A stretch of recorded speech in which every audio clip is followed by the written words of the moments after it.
to awake, to awaken. To awaken from the illusion is then to undergo a radical change of consciousness with regard to one's own existence. It is to cease being under the impression that you are just poor little me. To find out who you really are, or what you really are, behind the mask. When I was a small boy, I used to haunt that section of London around the British Museum. And one day I came across a shop which had a notice over the window which said philosophical instruments. Even as a boy I knew something about philosophy, but I couldn't imagine what philosophical instruments could be. So I went up to the window, and there displayed were chronometers, slide rules, scales, and all kinds of what we would now call scientific instruments, because science used to be called natural philosophy. Because, as Aristotle says, the beginning of philosophy is wonder. Philosophy is man's expression of curiosity about everything, his attempt to make sense of the world primarily through his intellect. Now, I'm particularly interested in the attitude of the family to children, because we have an absolutely extraordinary attitude in our culture and in various other cultures, high civilizations, to the new member of human society. Instead of saying frankly to children, "How do you do? Welcome to the human race. We are playing a game, and we are playing by the following rules. We want to tell you what the rules are so that you'll know your way around, and when you've understood what rules we're playing by, when you get older you may be able to invent better ones." But instead of that, we still retain an attitude to the child that he is on probation. He's not really a human being. He's a candidate for humanity. And in just this way, we have a whole system of preparation of the child for life, which always is preparation and never actually gets there. In other words, we have a system of schooling which starts with grades. And we get this little creature into the thing with a kind of, "Come on, kitty, kitty, kitty," and we get it always preparing for something that's going to happen. So you go into nursery school as preparation for kindergarten. You go into kindergarten as preparation for first grade. And then you go up the grades till you get to high school. And then comes a time when maybe if we can get you fascinated enough with this system, you go to college. And then when you go to college, if you're smart, you get into graduate school and stay a perpetual student. And go back to be a professor and just go round and round in the system. But in the ordinary way, they don't encourage quite that. They want you after graduate school, or after graduation, commencement as it's called, beginning, to get out into the world with a capital W. And so you know, you've been trained for this and now you've arrived. But when you get out into the world at your first sales meeting, they've got the same thing going again, because they want you to make that quota. And if you do make it, they give you a higher quota. And come along about 45 years of age, maybe you're vice president. And you suddenly it dawns on you that you've arrived. With a certain sense of having been cheated, because it is just the same as life feels the same as it always felt. And you are conditioned to be in desperate need of a future.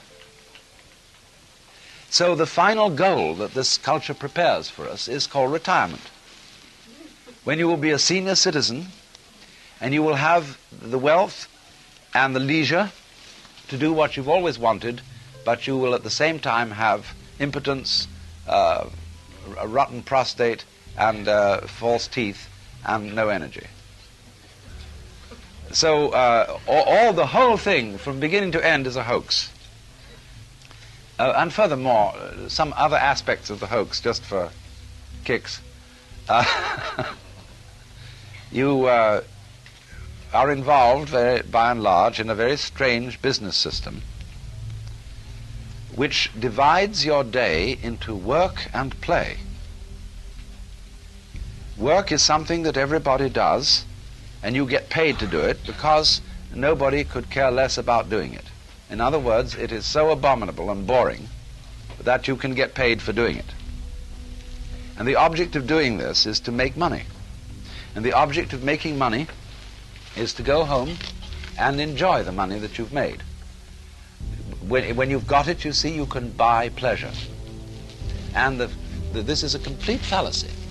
Money never can buy pleasure, because all pleasures depend upon not putting down a symbol of power, money, but upon disciplines. In other words, now in Sausalito, where I live, we have pier after pier full of fine boats, motor cruisers, sailing boats, all sorts of things, which nobody ever uses, because they've been bought on the falling for the ad line that if you buy this thing, you will have pleasure, you will have status, you will have something or other. And then they spend the evening looking at an electronic reproduction of life, which is divided from you by a glass screen.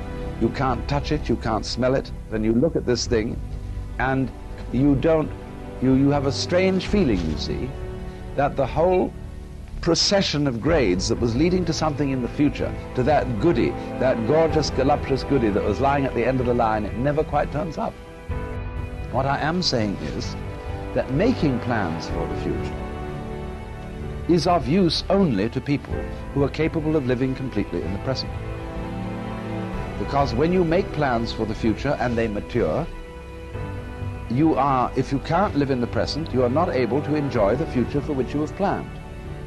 Because you will have in you a kind of syndrome, whereby happiness consists in promises and not in direct and immediate realizations. We condition the child in a way that sets the child a life problem which is insoluble, and therefore attended by constant frustration. And as a result of this problem being insoluble, it is perpetually postponed to the future, so that one is educated to live in the future, and one is not ever educated to live today. And that you are not something that comes into this world on probation and doesn't really belong. This is, you see, the attitude that we foster in the child. But that you are something not that comes into the world, but comes out of it. In the same way as a flower comes out of a plant, or a fruit comes out of a tree. That you are an expression, you as a human being are a symptom of nature. And that you really belong there, and that furthermore, your actual self, what is finally and fundamentally you, is not a separate and lonely part of the world, but the real you is the world itself, everything that there is, expressing itself as this particular organism here and now, and of course as you look across the room, as all these other organisms in their here and now. We are all rays from the same sun.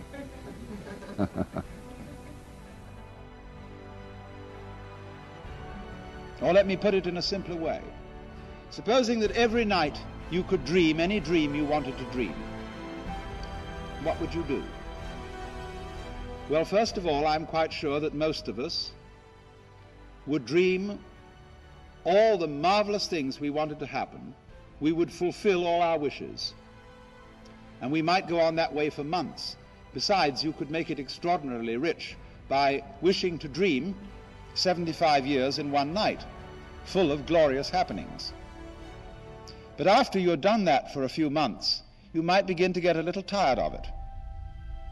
And you would say, what about an adventure tonight, in which something terribly exciting and rather dangerous is going to happen, but I'll know I'm dreaming, so it won't be too bad.